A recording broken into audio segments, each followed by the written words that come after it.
Hello, listeners. Welcome to season 2 of the Masters Decoded podcast.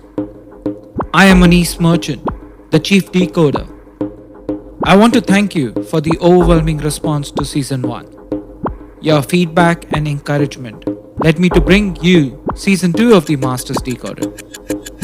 The season will tap into how technology, artificial intelligence, and other socio-economic factors have impacted my guests' careers or passions.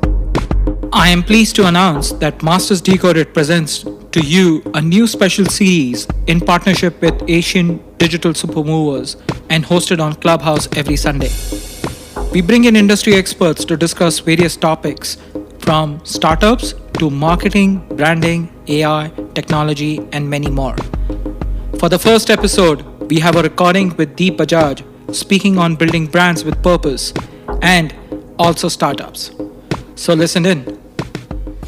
How's your experience been on Clubhouse before we get started to talk about your business? Oh, well, thanks for having me. And there's nothing called being busy. It's always lovely to speak to you. And yeah, well, this is first for me. So I think I'll get to know as it proceeds how it's going. But so far, so good. Likewise, and we all look forward to the conversation. I'm sure there will be a lot of inquisitive ears today, people who will be wondering what is Sirona all about. And you want to give few minutes on introducing your brand and what you focus on? Yeah, sure. So hello everyone. My name is Deep Bajaj. I am the founder of Sirona Hygiene. As a company, we stand to solve those intimate and menstrual hygiene issues faced by women which are unaddressed. So that in one line says what we do. Three broad categories of products. We've gone after toilet hygiene with the P-Buddy. P-Buddy was India's first stand-in pee device for women, and the issue it solved was lack of friendly toilets where women had to wipe the seat, make chairs, or hold it in. With P-Buddy, they could just stand in pee. We have a design patent on the product, and about 2 million units have been sold. In the same brand, we have toilet seat covers and toilet deodorizers. Then in Sirona, which is the mother brand, we have intimate and menstrual hygiene solutions with products like India's first herbal period pain relief patch. Problem was hot water bottle or painkillers were not working for everyone. Oxo-degradable disposal bags for clean and hygienic disposal of sanitary products. We're one of the strongest advocates of sustainable menstrual hygiene products, especially menstrual cups. So today, about 500,000 Indian women are using Sirona menstrual cups, and we have a very strong paid forward program as well, where we work with the underprivileged and move them to cups at no cost to them. And in the same brand, we have other intimate hygiene products like natural intimate washes, natural anti-chafing cream for rashes that women get because of pads, and we have a family hygiene brand in Bodyguard. So all in all, a D2C focused online first brand, trying to solve problems for women across the world. This is, in short, what we do. Don't want to bore you much with it. So this is it. Now, there is a lot which your company is doing, and I know a lot of friends and family who actually use your product. So they pretty rave about what you do. But let's go back to the beginnings of P-Buddy, which was one of your original products. How did that come about? Where did the journey start on P-Buddy? So I think it's been all luck, yeah, to me, or in fact, serendipity is the right word for me to say. I come from events as a background. So 2006 till 2010 was events. We were doing these concerts and fashion shows, etc. 11 to 14, I moved into handmade carpets with my wife. She makes carpets for hotels across the world, and it was just by luck that in 2013 I was trying to do something else. I mean, events also. I realized that I love creating IP, and while the business was growing, we were not able to create IP, and my partner wanted other stuff to do. And in carpets was something that just fell into my lap. So I was trying to find something which was far more challenging than just selling floor pieces, and though she's built a beautiful business, but it wasn't my calling. So on a road trip, 2013, four friends, couples traveling Delhi Jaipur highway, I was fooling around saying God loved men more. See how he made us. We could drink whatever, stand and pee. Not proud of it, by the way, but it certainly is a convenience. And a friend's wife then suggested she had seen someone in Europe, use a plastic mixture bottle to stand and pee, and it was during a trek that she saw it. And I think that thought somewhere stayed with me. And I'm now hindsight. like this great Steve Jobs said, it's only in hindsight that you can join the dots. I'm assuming this must have happened, right? That my days of events where in concerts we were not able to give clean toilets. Then during our pregnancy, I realized in 2012 that women, so last trimester becomes such a challenge to sit and stand. So even if the toilets are clean, you just can't sit and stand, right? And my mother had arthritis, so in her knees. So all these cases were so closely felt that the minute that sentence was said, while everybody just laughed it off, for me, I'm sure the world must have stopped back then. So I started working when I came back from that trip, and realized I'm not the only Einstein to have thought about this. But at least in Asia and this part of the world, and even globally, I think nobody had commercialized it the way I think this product should be. So we filed our own design protections, got it, and started selling in 2015 commercially. I had committed myself to a couple of startups by then, so I moved out of them and scaled it. Initially bootstrapped and raised small round of funding, followed by a recent fundraise. But it's all been, I would say, an accidental discovery or serendipity, as I like to call it. And I've also joked about it, saying I was meant to do it. Like it's called Peabody, if you know the brand. So when one of the jokes I said that if you look at my name, my parents knew it. I was destined to do it. That's why they named me Deep. And you spell it backwards, or you say it backwards, it becomes speed. So it was destiny somewhere waiting to happen. So it just happened on a road trip. No, and it's these famous startups got born out of necessity, and maybe it's directly pertaining to you, or it is you see what is going around, and some way your events experience actually really helped you build what you are today. And by the way, congratulations on the latest fundraising. Really good to see that brands like yours, which have a certain focus and a purpose, are being recognized by the investor community, and they really see the value of something like this coming out of India as well. But the Yeah. you spoke about something deep in terms of you wanted to solve certain key problems, and which women face. And frankly speaking, we all men on the stage talking about women issues is also a little different, but I'll still go for it. And talking about that, how were you able to overcome that? Because you have your wife, you have your mother, you've seen them, but talking about these problems or solving them, and really getting to grassroots, understanding what women face at different stages of their life, how did that process work out for you? Well, first here, I don't see it as a man versus woman or man trying to solve a problem for a woman. It's a team trying to solve problem for its customers. That's how I look at it. Fortunately for us, our customers happen to be women, and that's where it is. But as a business, we are just saying that people around us face problems, and we want to solve it. So not a man trying to solve for a woman. Half men are also half women anyway. So I that's how we look at it. It's a solution, right? So uh, that's where it is. Yeah, I mean, it does come because the topic is such a taboo topic, right? If you look at the core products which we are trying to sell, I mean, it's not, and all credit to the guys who build modern other brands, but we are not cosmetic. We're not right saying that you change our shampoo with your shampoo, our conditioner with your conditioner. We are really trying to change habits, and habits also in a taboo domain, right? Peeing, okay, women standing and peeing is another level altogether.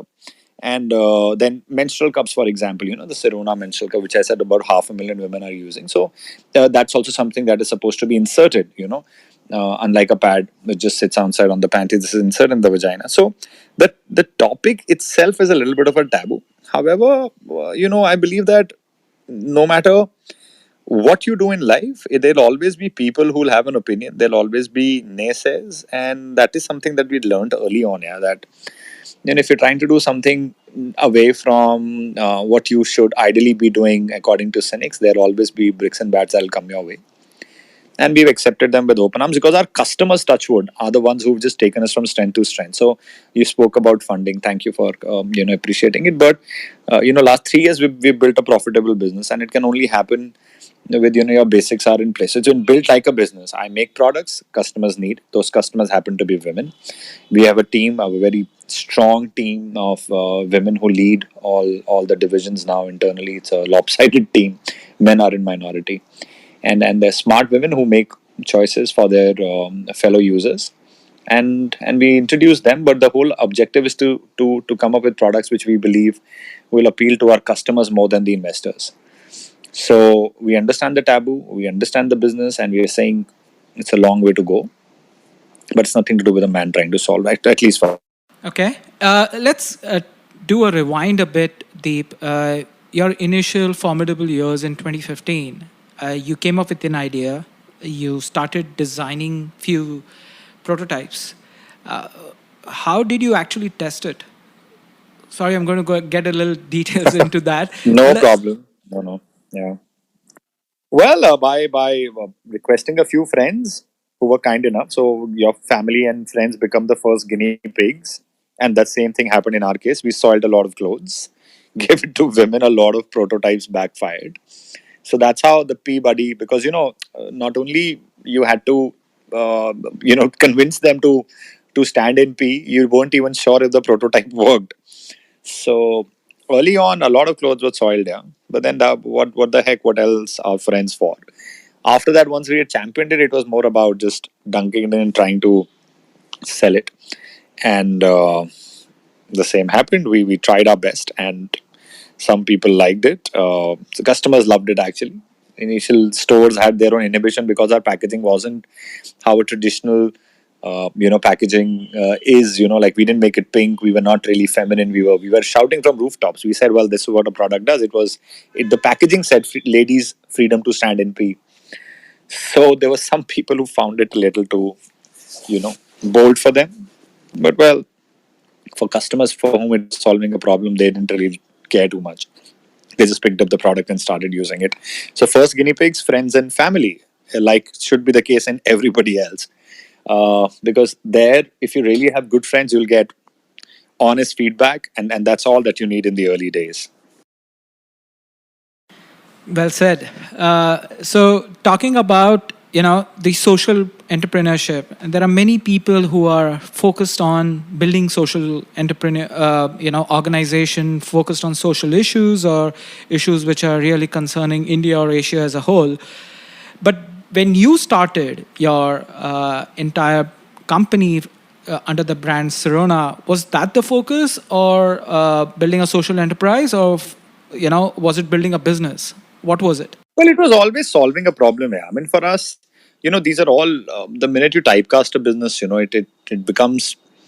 Uh, it becomes to me it becomes difficult to innovate. So we are saying we are a business with a few pillars. So when it comes to problem solving, we are like we'll only solve problems for women. Number one, the subsect has to be intimate and menstrual, and then it has to be an unaddressed problem. So if it goes through these three filters, then we say the product has to be good for her, good for the environment, and good for the society. If those three channels are ticked, then we go ahead and solve that problem. Now, at the company level, there are similar four pillars where we're saying that we'll always want to be known as a company which is coming up with innovative solutions. We'll always try to be financially prudent.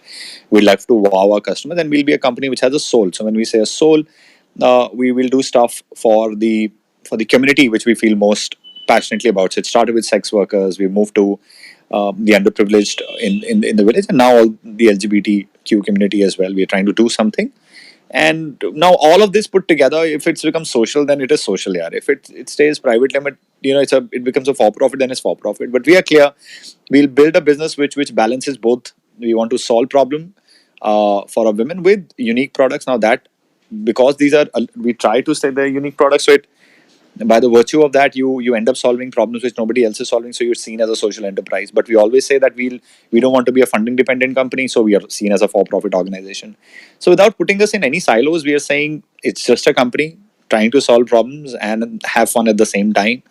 And that's how we love to be. We'd love to be remembered that these guys came and did some interesting stuff. And So yeah, if it becomes social, then social. But yes, there is a very strong emphasis on all the four. There is equal. If you ask the four pillars, we have to be innovative. So there is an internal matrix that we follow. That we will come up with some mass products also, because we have to survive. But the internal innovation is to mass product ratio has to be maintained at all times. So for every mass product, there have to be at least two innovations. We have to be financially prudent. So we'll stay for profit.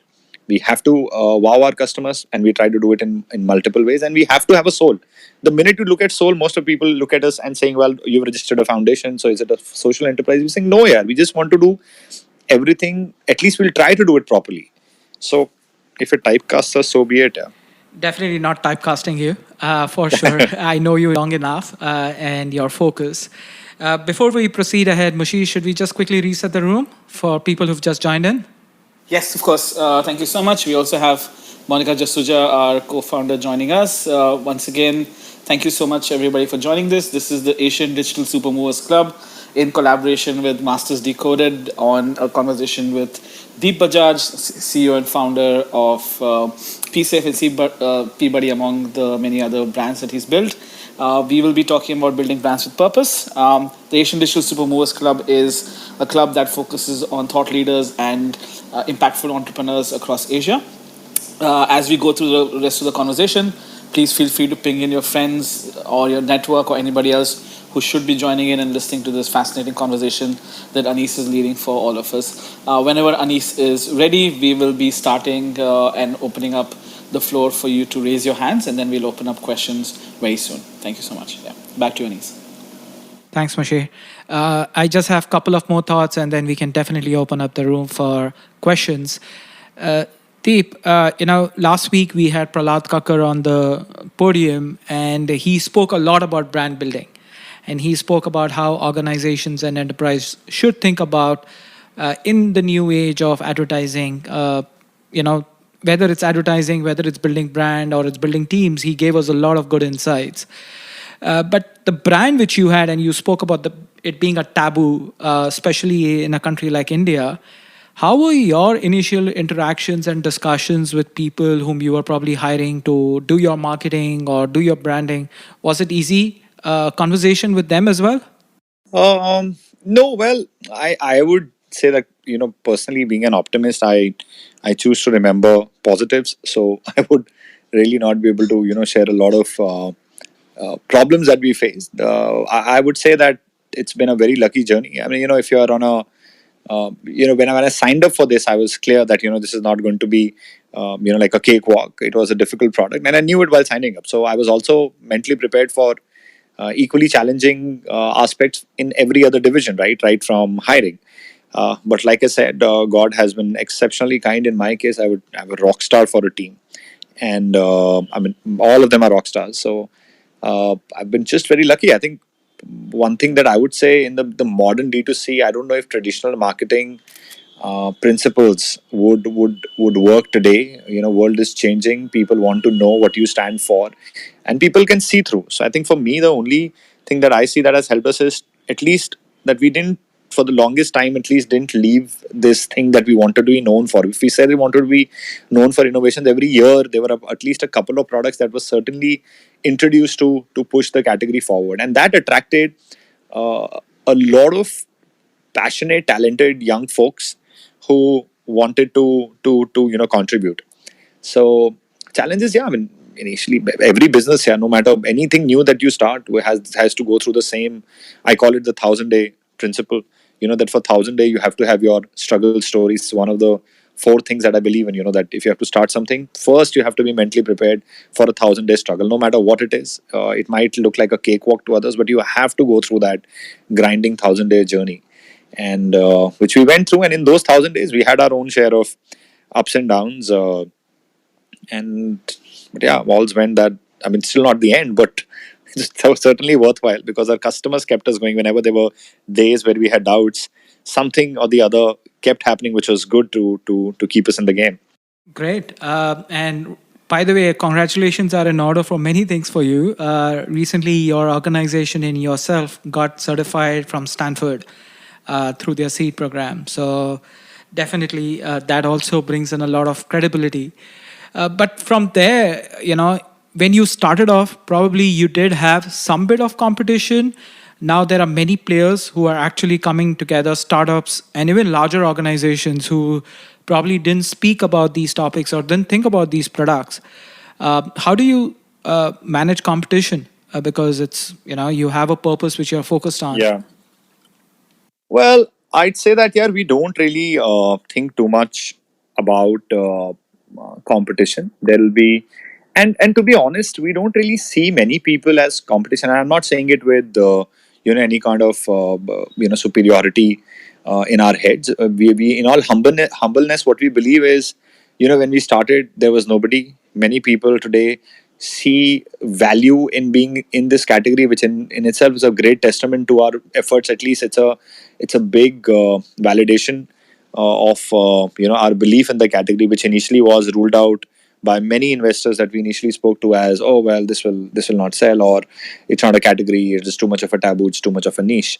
So more brands who are coming in, as long as they are being constructive in the game, very good. There are a lot of cheap copycats which are more about just pricing it cheaper and trying to sell by not delivering quality. It does more harm to the industry than it does any good, because if you've given them a like a replica stand and p device, and if it fails, she would never go back. If you've given her a bad quality cup experience, if your period pain solutions don't work, you've lost customer forever, because she's anyways trying something new. So, with people who are doing a good job, we are thankful to them because they're pushing the category forward. They'll have customers, we'll have customers. It's a big market. Yeah, we have a billion of us. For people who are just fly by night, I mean, yeah, they do more harm, especially in this category. But that's your pact with the devil, right? So that's how we look at them. Yeah, but more power to everyone. Very interesting. Now, definitely I would love to keep learning more from you, but I would also, the idea of Clubhouse is to have a community, and we have a great community on Asian digital supermovers. So we would love to open the room and invite people to raise hands, and we'll get them on the stage. Mashir, over to you. The stage has been, hand raising has been opened up. It is at the bottom of your screen. Please raise your hands and come on stage and ask Deep any questions you have. Also, feel free to ask Anis any questions you'd like to on the overall story. Welcome, Shatun. Thanks for Yeah, joining hi. us. Yeah. I can hear you. Hi, Deep. It was lovely to hear you talk about this P Buddy, and I must say I'm one of the happy consumers of your brand. And I discovered it. I was reading some article in Economic Times or something a few years back, and we were, traveling to Leh Ladakh at that period in time. So I just ordered it from a chemist, and I used it. Ever since then, I have used it Hmm. on three more trips. The second trip again to Leh Ladakh and Spiti. Why I'm mentioning the places is because these trips, these on route, there are no toilets. Forget dirty toilets, there are no toilets. And if one has True. little knee pain or something, it is very difficult to sit and pee. So your product was of immense use, Thank you for being so, kind. yes, Hmm. thank you for that. And I was not aware that you make toilet seat covers. In fact, on my last visit to Hong Kong, I'm, by the way, from Delhi, India. And so my daughter stays in Hong Kong, and on a visit, I had purchased these toilet seat covers, which I use very sparingly. And I was not aware. Are they available in India? Do you market them? Yeah. We're there at the same. If you go to Amazon also and you write toilet seat covers, you'll say the Peabody Oh, ones are oh, Amazon all choice and right. best sellers. Okay. But thank you So, so much, Shakun, for it's for people like you that we've survived honestly, because early on, it was difficult for us to show traction also. Then, but there are okay. customers who kept buying, and kept us in the game. So thank you from the bottom of my heart. To Yeah, just one go ahead. query is Yeah. that I don't see there is hardly any visibility of your product. I Yeah. mean, if yeah, so there is no POS material, and the awareness is also pretty low. The penetration True. is just not there, and I'm saying, see, I'm from the advertising field, so I would assume that my friends, at least my peer group, should be aware of this product. And we are True. all massive travelers, okay? So I see the fit perfectly of your product into the traveling industry, for women specifically. But Very to true. my surprise, I have introduced this product to so many of my friends, and Wow. I buy extra now when I'm Ouch. traveling. I know that when I'm using it, others will ask me, "What is this?" So I carry it with me. So my Sure. question is, why is the visibility or the awareness so low? I mean, No, I'll try to take that. No, thank you once again for being so kind. okay, I mean, Shagun, it's been more around the means that were available to us at our disposal. okay, all So right, we've tried many times to come up with these campaigns, and they have gone viral, and they have reached out to people because of which they mm-hmm. kept on buying it. We Okay, believe, we are now in that stage where you might see more of us, but uh huh, there are still restrictions that we face on whether it's online advertising. Offline mm-hmm. advertising is expensive, so Mm-hmm. one is trying to find that balance. I believe that this is not a sprint where overnight I can tell people, because you know Mm-hmm. it's also about making Shakun Mm-hmm. aware about is when she's most likely to buy it, and that building that network will take time. Yeah, So while I'm 100% in agreement that we have a far better job to do when it comes to right. spreading a word, I would just say that believe us that we have sleepless nights when it comes to thinking of how else can we Mm. spread a word. No, I'm But sure point you've very thought well of taken. collaboration with travelers Yes, groups. There are so many yes, solo women, travelers group, and even other with travel agents, with yeah, traveling groups. You can sort of you can have a tie up and promote it on Instagram or something. I mean, true, yeah, yeah. My mind is just working because how else you can reach my friends? I mean, my peer group very is true. what I'm thinking towards. So But let's just say brilliant. that we are waiting for more Shakuns to join us. So when you join, when people like you are on our side, how much can a small team do? No. So as more and more people join, some of these solutions will.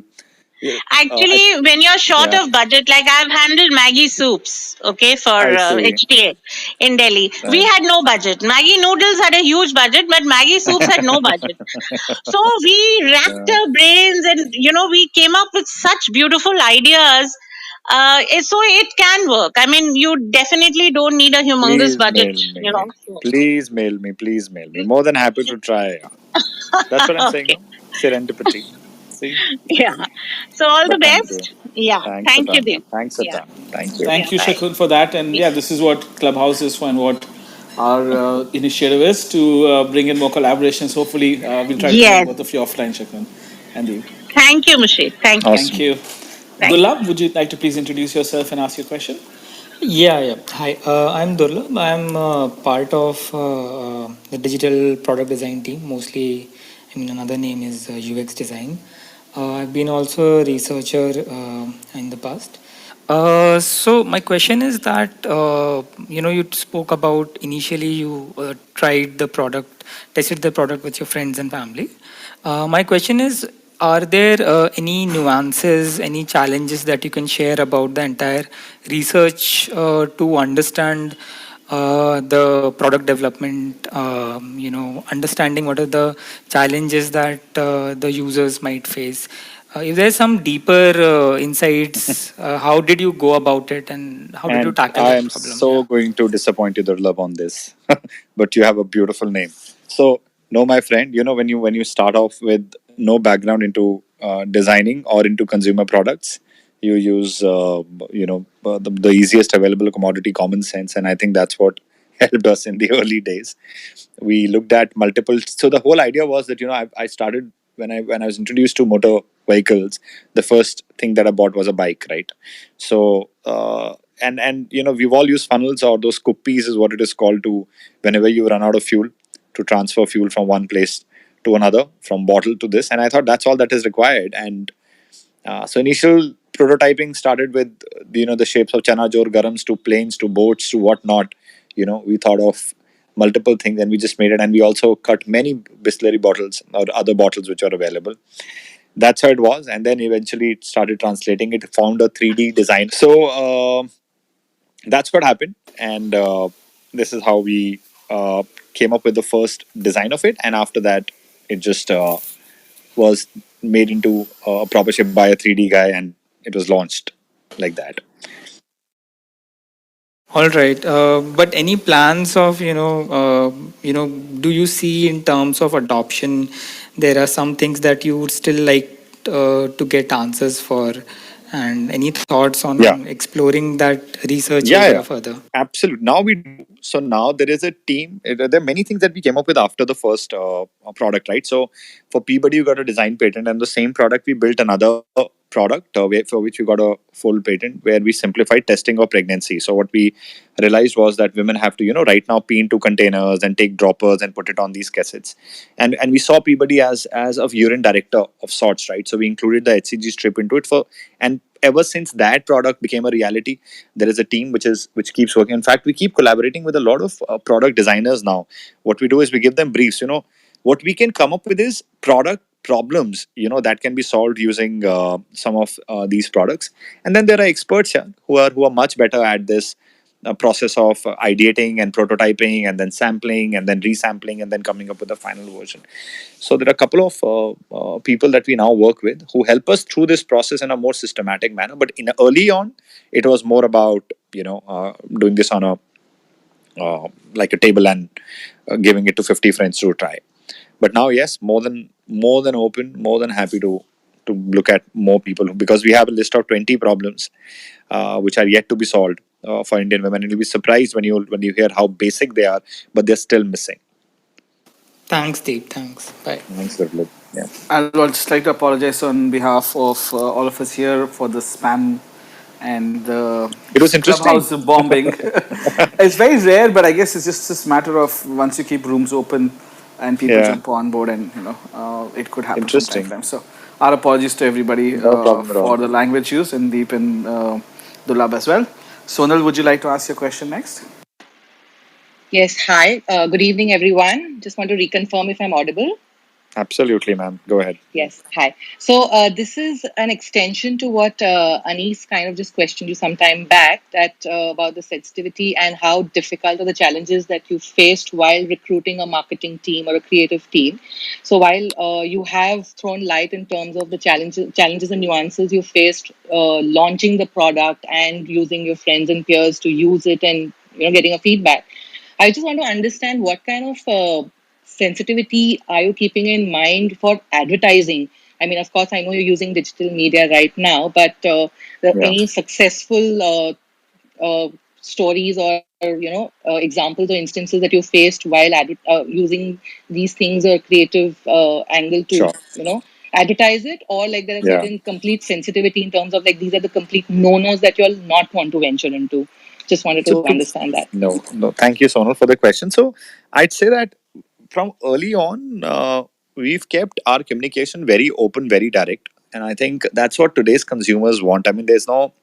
I think we're past that stage where when you're showing sanitary pads, it had to be a pink blood instead of red, right? So there are at so many levels we are challenging the status quo. So when it came to Peabody and talking about women standing in peeing, we brainstormed a lot, and I think early on, the teams that were also shortlisted to make some of our commercials, the only criteria that we had was how outlandish can they be, because the content had to be such that it the shareability. If the only way where we could have survived was if the shareability on that content was high. The only brief was make stuff that people like and should not be frivolous, should be direct, should call a spade a spade.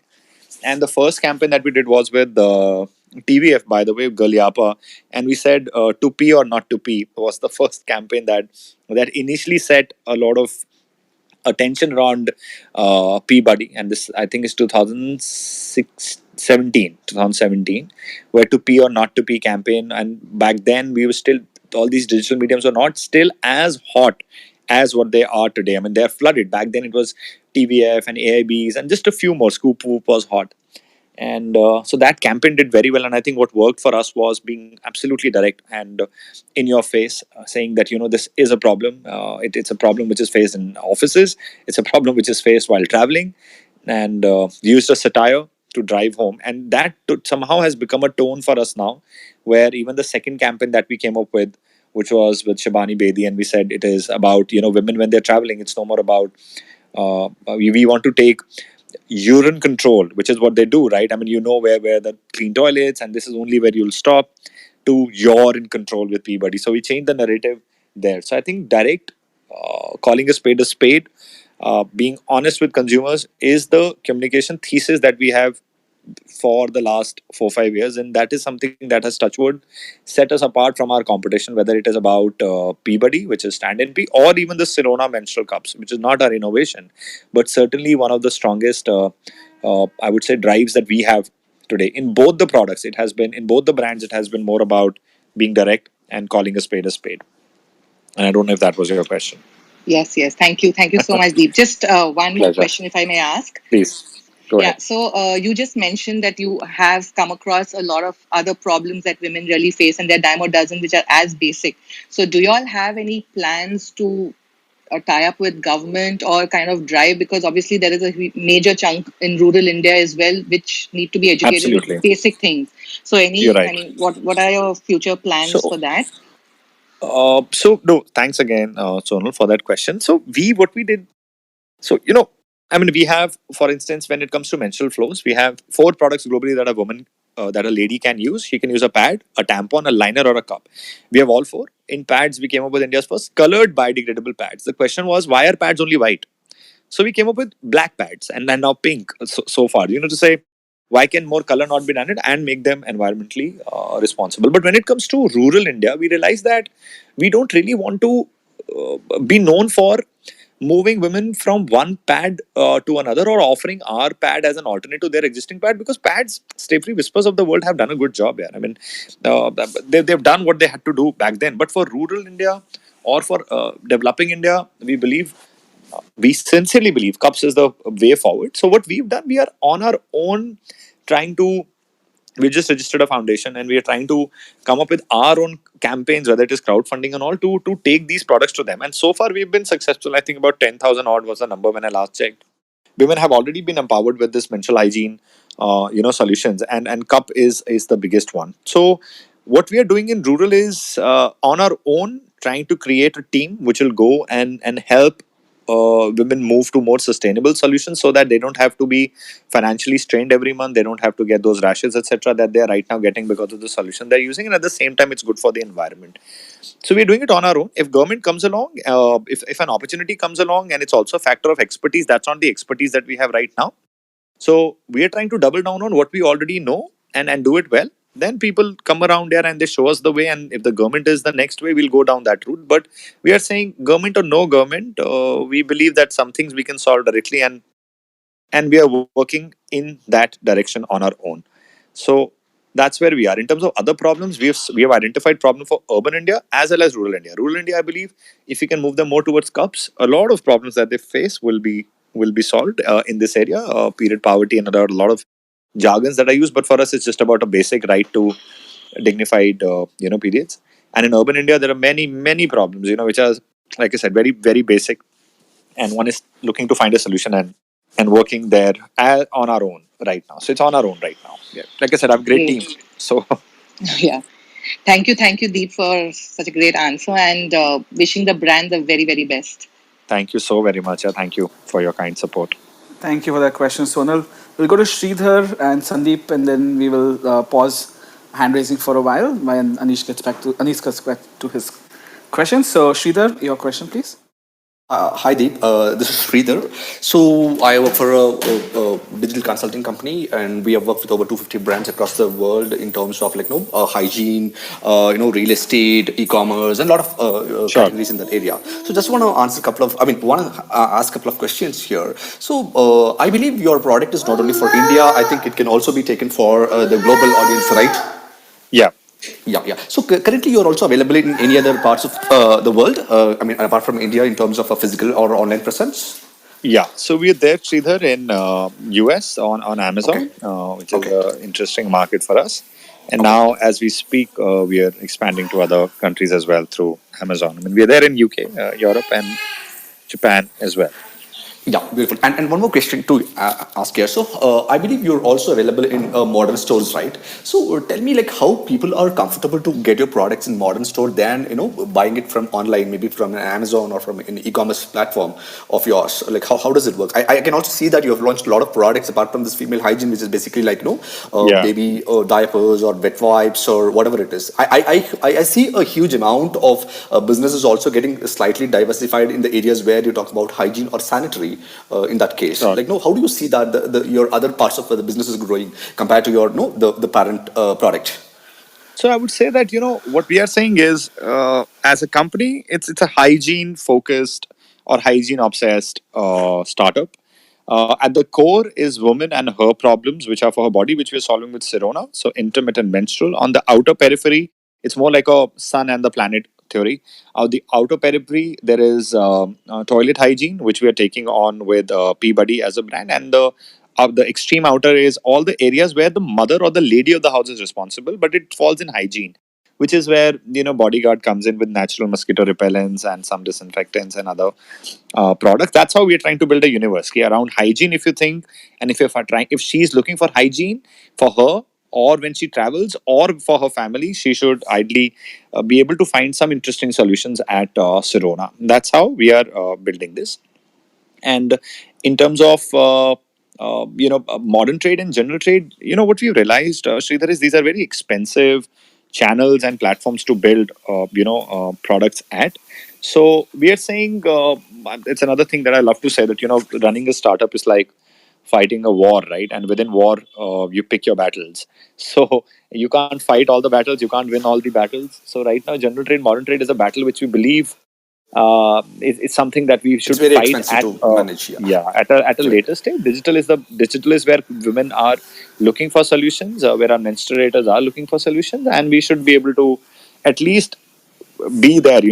How that's the goal number one right now.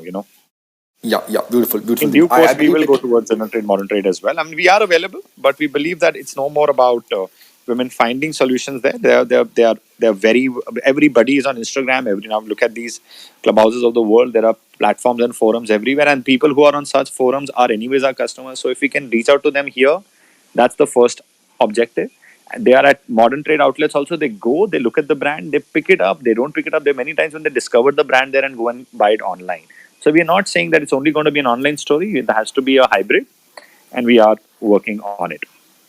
yeah, yeah. Considering this current situation of about like hygiene, safety, and sanitary as a title, I think your product has a huge potential to grow throughout the world. I mean, talking about the emerging markets like India. I mean, apart from India, I'm talking about like there are a lot of countries which is like steadily trying to empower the women power of their country, where like the product has a huge potential to reach all those audience. Anyways, all the best, the like really good concept. I think it can go global in very short time. Yep. Well, fingers crossed. Let's hope you're working in that direction, my friend. Thanks for the question, Sridhar. Sandeep, would you like to ask your question, please? Yeah, so it's about, see, you were telling in the beginning that it's a taboo that you sell this product in market, especially in India. I want to share an experience of a woman. I mean, I'm sorry, I was trying to pull her into this group, but she was busy, I suppose. But what she did is she posted something about menstrual cup in Facebook, and her whole family got offended about it. I mean, that's how it works here. I mean, it's not just a woman Yeah, yeah. who decides. I mean, the whole family gets involved in such decisions. So how are we? How are you um, trying to break this? That's what. You know, yeah, no, Sandeep. So you're not wrong there, my friend. But the part is that we need to stop being the moderators. I think we as a brand are nobody to decide what a consumer should use, should not use. All we are saying is there are solutions that we find might be of value, and we are making it available now. Whether boys or girls, I think they're far more empowered what the earlier generation was. So our role is just to hang in there and be in the game, and that's all that we're trying to do. We're trying to say that if she's looking for a solution, we should be able to give her a legit answer, and after that, decision making is hers. As far as the taboo is concerned, in which industry there is not a taboo? I mean, yeah, this is also a little too strong one, but I mean, That's again, like I'm saying, that is what is a part and parcel of this entire category. Uh, and uh, and and it's changing, but it's still miles to go for us as a community. But Yeah. it's changing fast. I think that's the light at the end of the tunnel. And hats off to your friend who you're trying to pull in to have put out a post about cups. And if people got offended, so be it. Yeah, people get offended anything. If she wants to marry her boyfriend, then also, or a girlfriend, whatever. So what will not offend people? People get offended on anything. Right now, the gentleman who came in and had a problem with our talk also was offended with something. So I think we are in the business of not pleasing the guys who are naysayers. We are saying the ones who need it should find solutions credible. And as long as we don't fail our customers, they are rock stars themselves. They will find their way out. Taboo is the last thing which is troubling us. Yeah, but your volume also depends on that, I suppose. I mean, the culture of using some product. I mean, Yeah. But again, that's why I decided not to become a hair wash, hand wash, clothing company. I mean, again, I'm saying with all due respect to people who are doing a fantastic job there, we know that it's going to be slow. But then we know that once we are able to impact a customer's life, we end up solving some problems. Now, it is can it be with volumes? Will the pricing come down? Absolutely. But do we have that kind of money right now available to advertise and tell everybody no? So what is the solution? The solution for us is stay in the game, and there are early adopters like Shakun mentioned early on. There are early adopters like hers who will keep using the products and who will keep talking to people till the time we get those big dollars, and that's when the taboo will break. The process has started. I would say it's a long way to go, but I would say that it's nothing that should stop anybody. Even if there is anybody who's planning to start a business, naysayers will be there in everything. Everything will find cynics. Everything, no matter what it is. yes. Yeah. Thank you. All the best. I mean, Anytime. Thanks, buddy. Yeah. I guess we need following Padman. We now need a movie called Cupman, right? And that would be a good way of Well, marketing the whole story. Thanks for that question, Sandeep. Before I hand over back to Anis, I had a quick question for you, Deep. I'm actually one well, of your customers, right? With the P-Safe seat covers, and as Sakun mentioned, I haven't traveled for a year and a half, but that's still part of my your voice is suitcase. breaking. Can you hear me now? Is this better? I can hear you now. Yes, go ahead. No, I was just saying that I'm also a user of your product, and I used to use it because I used to travel a lot in international airports, and if I'm going to use the toilet, I want to make sure that I'm as safe as I can be, right? And we Sure. never know situations, whatever. So I guess there is that conversation that we've been having so far about women, and rightfully so, especially with with the pink cup. But your other products as well, I feel, aren't as being highlighted as much. And I would like to hear more about your brand, how you're building those products, and how you're balancing that between a very specific target market, which is for women, for helping them on their travel journeys, versus a more broader brand and a product which is universal both for men and Sure. women. How are you handling that difference between internally? Sure. No, so thanks, Mushir. I don't know if your voice broke, but I think if you mentioned PSAFE, PSAFE belongs to a friend, and that's a toilet seat sanitizer, while we are P-Buddy, and we are a stand-in P device. So if you look at our products, whether it is P-Buddy or the Sirona cups, Sirona menstrual cups are not for peeing, that's for menstrual blood. It collects all the blood, how a pad absorbs it, and it's just that it's supposed to be inserted.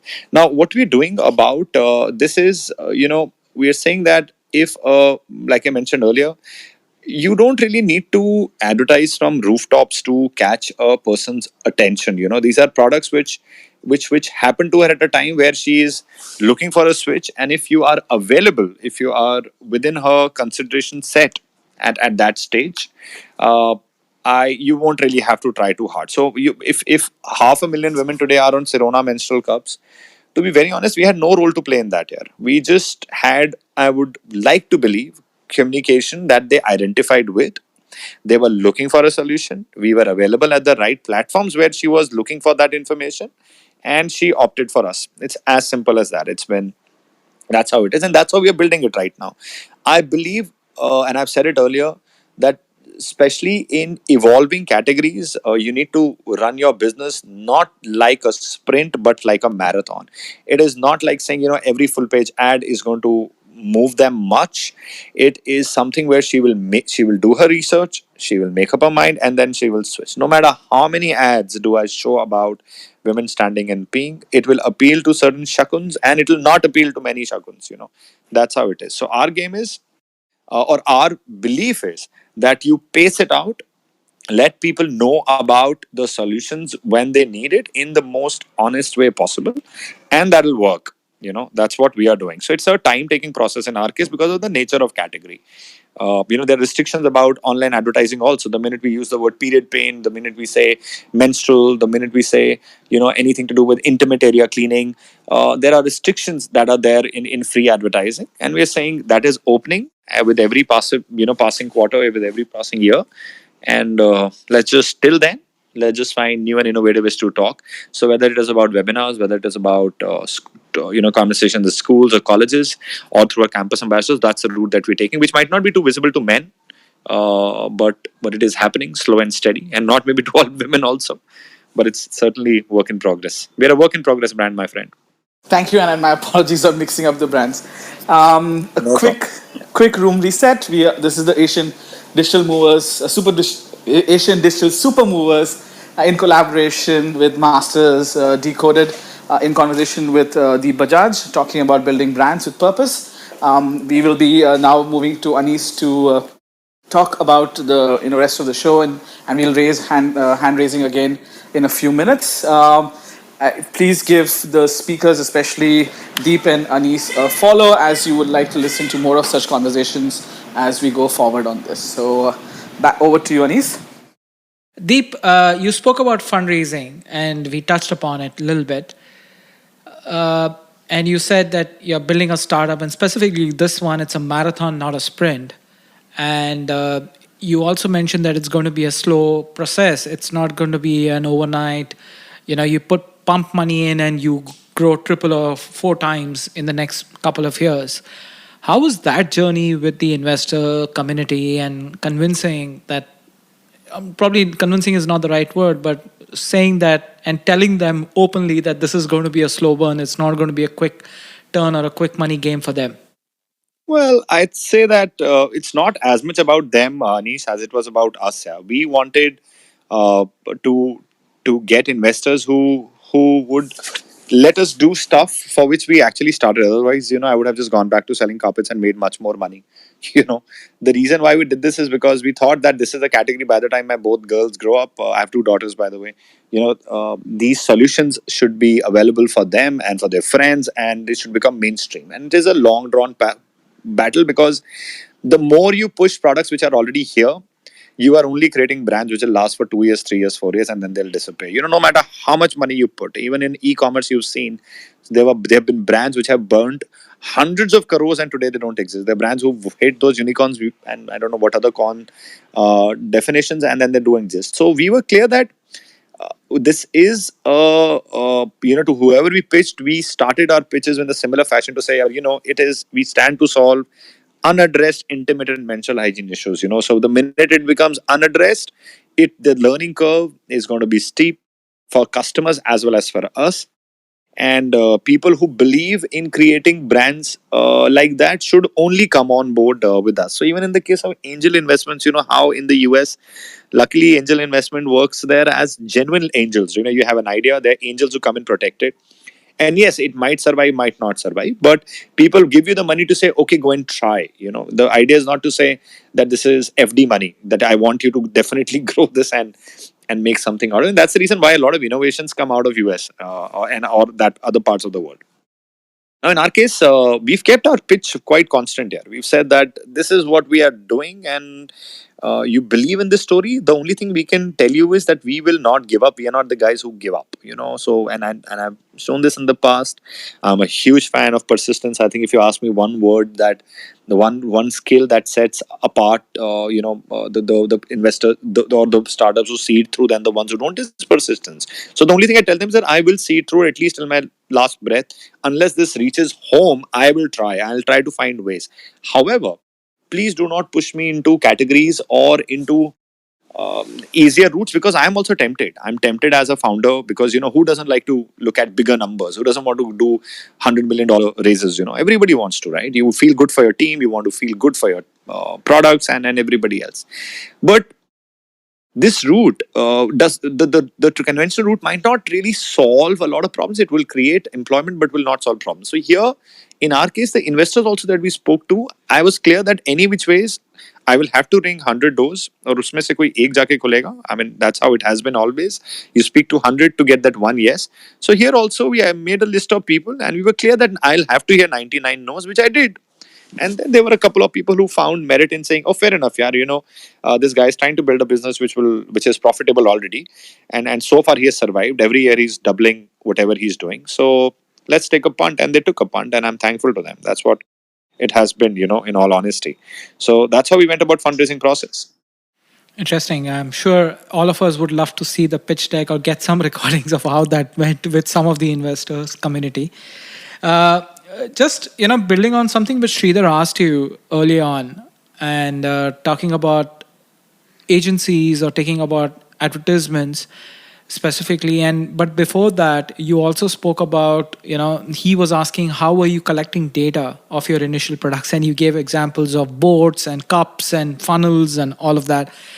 While you spoke to your friends and they tested it, but that data collection process would have been a little difficult, right, to get into that intimate conversations with your friends or family or everybody. Was it okay for them to openly come and talk to you about Yeah, that's everything? what their friends know. So what else are friends for? Yeah? For anything, they're the first ones Yeah. to. You can discuss over alcohol. You can discuss over meals. This is what I want. This is what I want tested. So yeah, it's been quite a journey. It was fun back then. It is still fun right now. Also, when we come up with first set of products, there are now a few customers who are more than willing to try it. So this whole pregnancy testing thing that I just spoke about, I spoke to some customers and we got them to come and try the products, and they were more than willing to try. So yeah, I mean now it's that's how the process has been. If you're on top of an hour, do you have 10 more Go minutes? And ahead. we'll probably open Yeah, it go up ahead. to audience and they can go ahead and No ask last problem. Yeah, couple go of ahead. questions to you. All right. Mushir? Thank you so much, Anis and Deep. I have opened up hand raising again. So if any of you have questions, please put up your hand and we'll bring you on stage to ask questions to Deep on building brands with purpose, as well as the work that he's been doing. This is the Asian Digital Supermovers Club in collaboration with Masters Decoded. Anybody want to ask a question? Anis, do you want to continue asking your questions while we wait for people to raise their hands? Yeah. Sure. Sure. Deep, you've built a brand now and you have two large ones, which is Sirona and Peabody. And Shakun was also talking about what's next and few more coming along. And there was a similar question to from Mushir about your other brands becoming bigger or other brands becoming smarter. How, and you did say that you are a tempted founder as well, where you want to go into categories, you want to drive that. But how do you balance that out when a company as young as yours is trying to build a brand, the parent brand as well as the individual products, and get those products tested and adopted by customers or consumers? How do you keep yourself in check and ensure that you don't go overboard? So yeah, I mentioned it earlier. I'll say it again. There are now, it's not a like a 3-4 member team.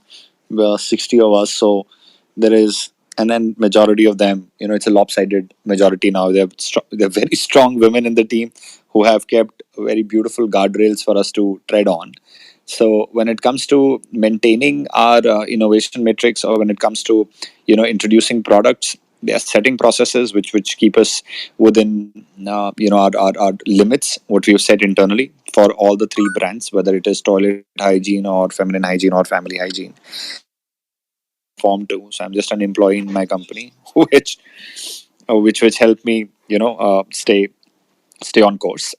As far as building these, the parent or subcategory brand, I don't see it honestly like that. We believe that there are solutions, and those solutions need to, be become category synonymous. So we wanted to say that when it comes to stand in P, the first word that should come to your mind is P Buddy, and when it comes to the cups or pain relief patches, it should be Sirona. So that's how we are doing it. That let them be different they have different products to do different things, and let them be different personalities, even if it means, with the extra marketing dollar. But because these rule books are changing very fast, so there is no one short formula. There is Himalaya, which is a suite of brands. There are many brands which are just one hero product. I think we'll also eventually, while by the next 3-4 years, the story will become clear. Till then, it's about just do whatever is working and do it well. Great. I'll before we give it to Shakun, I'll just share a personal story. My wife used to have a lot of period cramps often, so I actually used bought your product, the cramp pads or the I don't know if I'm pronouncing the Yeah, name it's a right, pain relief patches. and Yeah, yeah, so it really helped her. And just on this, building on this particular piece, I'm not your target audience in this case. Women are. yeah. But is there a strategy to educate men also about these products and categories too from your side? Well, yeah, there is, and we do make efforts, to now. I think the new team that is on board is saying that men also need to be equally, I mean, we need to make them also aware about these solutions. But I think there is the women population out there right now. First, we need to cover them, first and foremost, because they're the ones who seek these solutions. There are girls who are helping other girls, like Shakun mentioned early on. So in first phase, it's more about just ensuring that anybody who's seeking this information online should find us, and that's the uphill task that we have set ourselves up against. But yeah, if you are searching for something for your wife, and if we show up, we've done a good job. Otherwise, it's work in progress. But thanks for using the product and for sharing feedback. If there's anything else, would love to, like I said, improve in the product. Do ask her to share her legit, original feedback if the product really worked for her. Sure. Shakun, thank you for coming back on. Do you have a question for Deep? Yeah. Deep, hi, I'm back. Shakun here. Deep dive. Yes, go ahead. No, no, I was just saying, since you were talking about the customer feedback and you said they're all your friends, I'm sure you've tried qualitative research focus Yeah, groups. Yeah, okay. right, So that, because that's when that really right. gives you a major consumer insight. True, true, So true. that's a great tool, because when I launched Whisper sanitary pads in India for PNG in Mumbai, that Yeah. was the only tool we used, which was of great help. So yeah, True, true, true. that No, no, thanks for that. Yes, that is something yeah, that we're doing. But again, one yeah, is trying to understand what is the best way to do it now, because now, everything can be done digitally. So, yeah, yeah, sure. yeah, And yeah. once the world opens up, then you have these Christmas carnivals and Diwali melas and things like that. There you have a very captive audience. So, Very true. yeah, so you can educate and you can sell, you can create awareness, through that medium. I mean, these are all, Very true. low cost options. Very So, true. No, no, thank you. point taken. Thank you so Yes. much. Yeah, yeah. Thank you. Yeah. Thanks for that question, Shakun. Mohit, Yeah. your question, please. Hi everyone. Hi. So I just joined this conversation. I just wanted to ask a few things to Deep. Hi Deep. So Hey, as you Mohit. said, you're working. I just googled you actually. I had no clue, so I just googled you. I saw your LinkedIn, and I realized that you are one of the major players working in female health and hygiene. So I started this organization which is working in female health and hygiene. So we are basically app as of now. The app is in beta phase, and we are working towards building and educating women around menstrual cycle and everything. We are so basically the point is not to just cater women, cater people who don't actually menstruate, and people who menstruate but who are not women. So this True. is the whole idea behind that. So I just Brilliant. wanted to ask you, when you're growing and you are in your day job, you have your day job and you are working towards your startup. So how do you actually make sure you're growing? Sometimes I feel that I'm not devoting my time towards my startup, and sometimes Sure, I think that I'm not devoting my time towards the freelancing that I'm doing. So sure. how do you actually cope up with that? So, my friend, I'm old school when it comes to doing anything. So I'd say that it is it becomes a startup when you're doing it full time. Yeah. So for me, what I do at Sirona is the only thing that I do full time, and then there is nothing else. Even today I'm talking about the same topic. So I don't have any other job. This is the only thing that I drive, and that's the only way. So if you're serious about what you're trying to do, and first of all, hats off to you. Very recently, you're learning. So I have another practice of trying to capture one good thing of the day. So last week, a colleague of mine, young girl, and she came and says, and I was told her that this whole Pride Month is on and we should show support. And she said, no, we don't want to be a brand that just does lip service. And that strong women, right? In the team, who just came and walked and said, no, we just want to do it like this. So we need to change a narrative and include the menstruators. And that's where, honestly, I started doing research, a little more detailed research, and now I know about what you're saying. So thank you for doing it. We are also very passionately trying to include them in our narrative. So if there's anything that we can do together, would love to join hands. But to answer your question, how do you do this here? The only way you do it is, my friend, to do it full time. You have to. I've said earlier that if someone to ask me few things that you definitely need to scale your business, it'll be three. One is 1,000-day commitment, and it is full time. There is nothing called part time trying to do a business. It doesn't work here. You have, if you are the main karta of the family, if you are the chief innovator, if you are the chief visionary, you cannot do it part time. So one is full time for 1,000 days. Second will be trying to keep yourself positive. So again, if you're doing it part time, you have negativity or challenges from one thing which rubs off on another. So keeping yourself positive, keeping energy vampires at bay is the second thing that I speak very frequently. And third is to stay away from analysis paralysis. There are many things which might look not doable on paper. So when we spoke about P Buddy, it's a product that helps someone to stand in P because you didn't know much about me. So when I initially spoke about it, everybody said, never sell. Indian women will never pay you money to stand in P. First of all, they'll never stand in P, and then they'll never give you money. And I said, well, let's see if it happens. And today, some 2 million of odd units have been sold. So these three things there are required very much before you start really saying that you are doing this, as a business. 1,000 days, staying positive, staying away from energy vampires, and third is staying away from an analysis paralysis. If you can do those, business will start scaling, and that is touchwood been the case in our case at least. Those three have really helped. Yeah, thank you so much, Steve. That was really helpful. And no offense, actually, I didn't know your name. I know the brand, and I know No problem, yeah. Peabody. I love the brand, but just the No name. problem at all, Yeah. yeah. Thank you No so much problem for at the all. advice. My Thank you so name is not much. important. It's the work that we do. So it's okay. Don't worry. Yeah, And congratulations on doing the work. If there's anything that I can do to help, would love to. sure. Thank you so much. Thank you so much. I'll just connect with you on Awesome. LinkedIn so we Yep. can discuss anything. Thank you Awesome. so much. Yeah. Thank you, Thanks for people. the question, Yeah. Mohit. Rams, would you like to ask your question next, please? Hi Deep sir. This is Ram from Bangalore. So I have seen your work that you are doing as a startup. So just want to ask you, like, say for suppose you are catering to any individual or any other customer. So how you build the brand consciousness from the day one? I'm not talking about along the journey, but how you create that brand awareness from the day one. We might be catering to a single person or a multiple people, but to get your customer again, so how what confidence that we should give to the customer ki, yes, Ram is also some kind of person associated with brand. So yeah, I would say, Ram, thank you for your question. You can call me Deep. So uh, I think one thing which is very important is to just stay in touch with your customers. Yeah, that's extremely important. I mean, take every feedback, every advice that you get from them extremely seriously, even if it is, no matter how much you disagree with the opinion, you should always take it and put it on the whiteboard. Keeping in touch with the customers has honestly got us here wherever we are. And by customers, I mean, in your business, there are multiple customers. People from media are your customers, your shareholders are your customers, your employees are your customers, your even the shopkeeper is your customer, and the customer is your customer.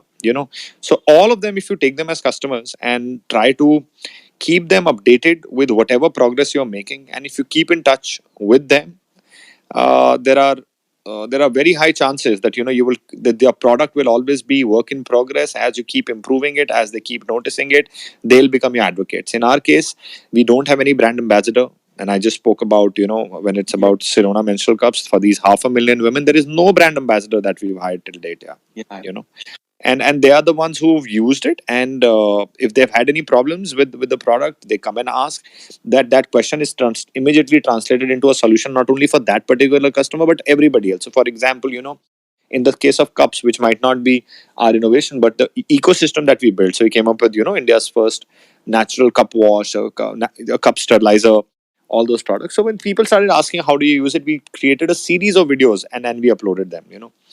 Like a slightest of question is taken as a cue for us to solve these problems. For we assume that everybody is suffering from this problem. So keep in touch, not only with them but it with everyone. I mean, anybody that you meet, it's very important to. You never know when your paths will cross. You never know when a regular friend will become an employee, will become a team member, will become a distributor, will become a media personnel. So it's important to just keep people updated. At the end of the day, as long as they know that Rams is doing something, and he's doing it with an intent genuinely to build a good business, a good product, you will find supporters in various shapes and forms. In our case, we're a company purely built on customers as advocates. Okay, okay. Yes. Yeah. Thank you, Deep. Anytime, anytime. Thank you, Rams. Prajwal, your question, please. First of all, I will congratulate Mr. Deep because your menstrual cup is a product that is really helping women out, and it's you are really giving back to the society, I believe. Thank you so much, Rajul, for your kind words. Let's hear Uh, your question. Yeah, actually, a brief the group which you have made about building brands, like in 2 3 weeks, I was very worried about this thing because I will give you a brief about it. I have a family business of alcohol and beverages, and we are into like we have distilleries and breweries in India, and right now we are thinking of extending our brand. We have product that ranges around 500 to 1000 rupees, Indian rupees, and right now we are moving to luxury sector, and we do have products which are more of, like, I would say, niche, I would say. And these products are, we don't have that much of deep pockets, but I really want to extend my brand. So how can I can do that if anyone can help me out? So, Prajwal, I think there is a basic deck that will certainly be required, my friend. It doesn't. I mean, I don't know the kind of money that you will need to build this, but if it's more around fundraising, I'm happy to connect you to a few people. If that deck is completed, I think it always helps for the people who you want to collaborate with to know that you've thought the process through. But if you're already in the business, yeah, go ahead. You were saying something. Actually, can I add in? As in, we are into whiskeys and vodkas that ranges into Yeah, 500 and 1000 yeah, rupees bracket. But yeah. now we are going to more of like luxury sector. We are going for single malls, and we have a friend in Nashik who is we are collaborating with. We are going for wines and champagnes. So that it's a. I have done all the market research, and I believe that it will be a successful product in metropolitan cities, but we don't have that much of deep pockets like Johnny Walkers of the world, or I would say Diageo or Pernod Ricard. So how can I market myself and extend my brand? Yeah, I think, yeah, I'd say, Prajwal, it might help if you could put together a small deck to show how big the category is. And today there are many investors, yeah, who are willing to go after people who are into legacy brands. So whether it's Pernod or Diageo or whoever you just mentioned, Bira is a classic example of a brand that has been built purely on, great. I'm assuming great product and investors that they were able to attract.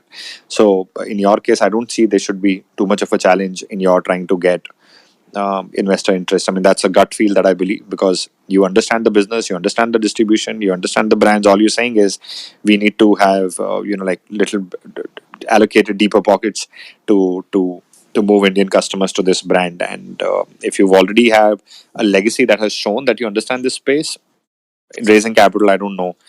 I don't think will be a challenge. You should be able to raise, and the best way to go, just put together a deck. There is a template by Mr. Ratan Tata. I don't know if you have access to it, and it's the first document that I at least give anybody who comes to me to say that I'm thinking about a business. How should I go about it? I mean, fill that template, and then it can be a work in progress. And I'd say that if you thought about it, if you see this category, build it, go raise capital, my friend, and launch the brand. It will be do well. Thank you, Deep. Thank you for your. Anytime, bye. And thank you for all the whiskeys and vodkas that you're already producing. Cheers, man. Cheers, man. Bye. Thank you so much, Prajwal and the others who asked questions.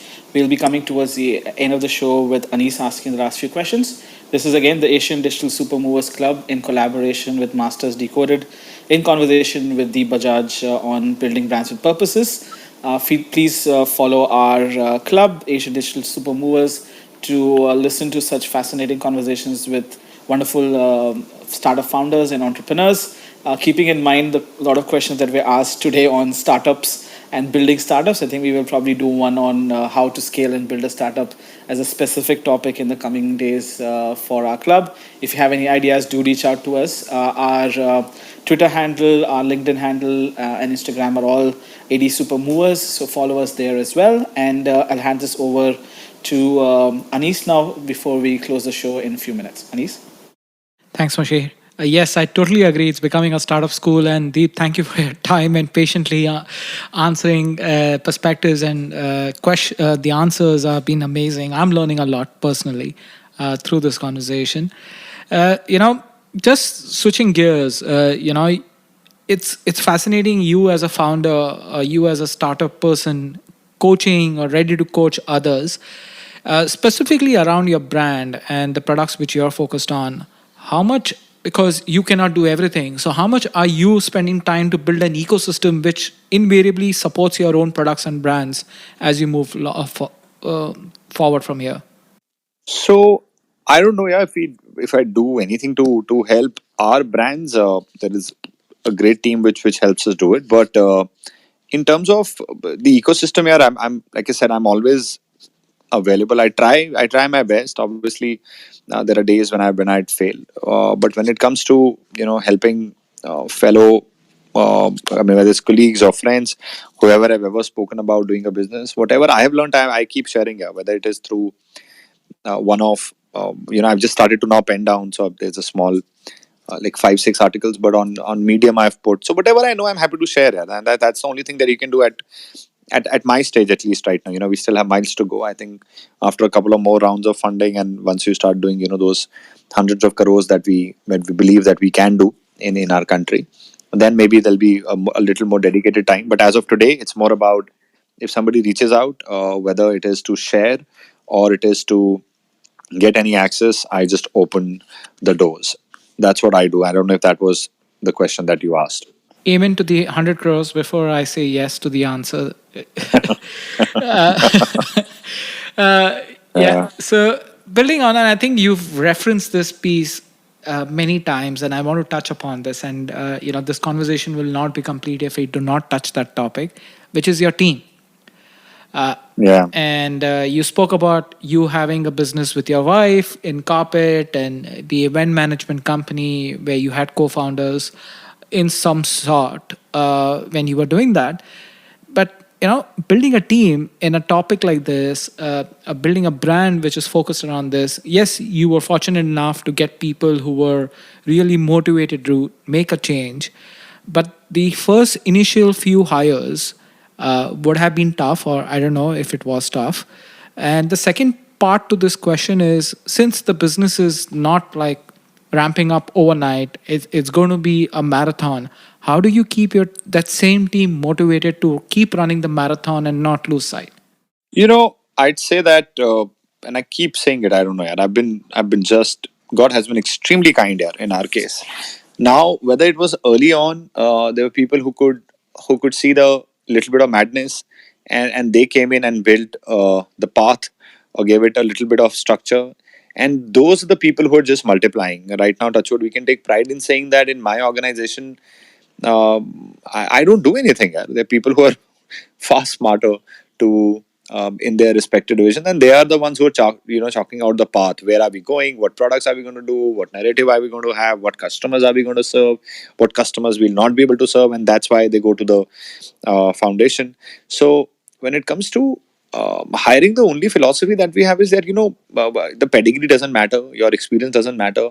The only thing that matters is do you align yourself with what we are trying to do, and if the vibe is right, I mean, if you are the same, touchwood, so far I would like to believe that we've been able to keep the politics out. There is no formal HR in the organization. There are, how do I keep them positive? I don't know if I keep them positive. In fact, I think they keep me positive.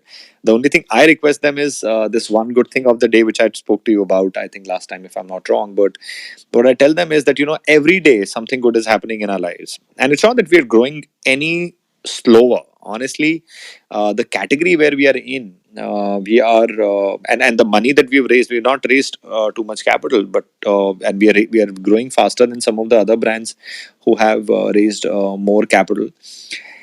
So every day some good things are happening. And the only thing I tell my team is that when you close your day, please write one good thing of the day, in your reports, and that somehow has so far become my motivation. And I think it also somewhere helps them to see that when they believe that it was a tough day and you're forced to write something good must have happened here, whether it was getting a seat in the metro, or it was finding free parking, or I mean, something good is happening. So at the organization level, we try to ensure that we stand by each other. We at the organization level, we try that we don't get into each other's way. If there's somebody who's trying to do some new stuff, there's a clear policy that before you can down an idea, encourage it, build it, let it see the light, and then if it doesn't work, then we shoot it. And eventually it's more about keeping yourself positive. So it's about creating a culture where people help each other, not bring each other down. And that is something that keeps them positive. That is something that keeps them going. And that is something that keeps me going. So, that one good thing of the day, capturing it, uh, at least helps me maintain my peace of mind. And I'm sure for some of them, it is working. That's a beautiful thought. One good thing every day, which we all should adopt, whether in our own companies or in our own lives. And on that note, Write it down, man. Make a note. Yeah, I mean, if you can create it on a if you have a Google Note or whichever, I'm kidding you not here. If you're fighting something in life right now, which is an ongoing stuff in everybody's life, either we're fighting a personal battle or a professional battle or a social battle. There are days where you like thinking that, am I headed in the right direction? Are things not going right? There were so many pitches we've done. There's so many places we are speaking to. Some of them are working, some of them are not working. You just go and open this folder, your eyes will light up. And I kid you not. Just write any good thing. If you get to play with your kids, dunk it in. If there's something that you do with your wife, please write it down. If there's something that happened at work, an unexpected client wrote, or some great team member, some good customer said something good.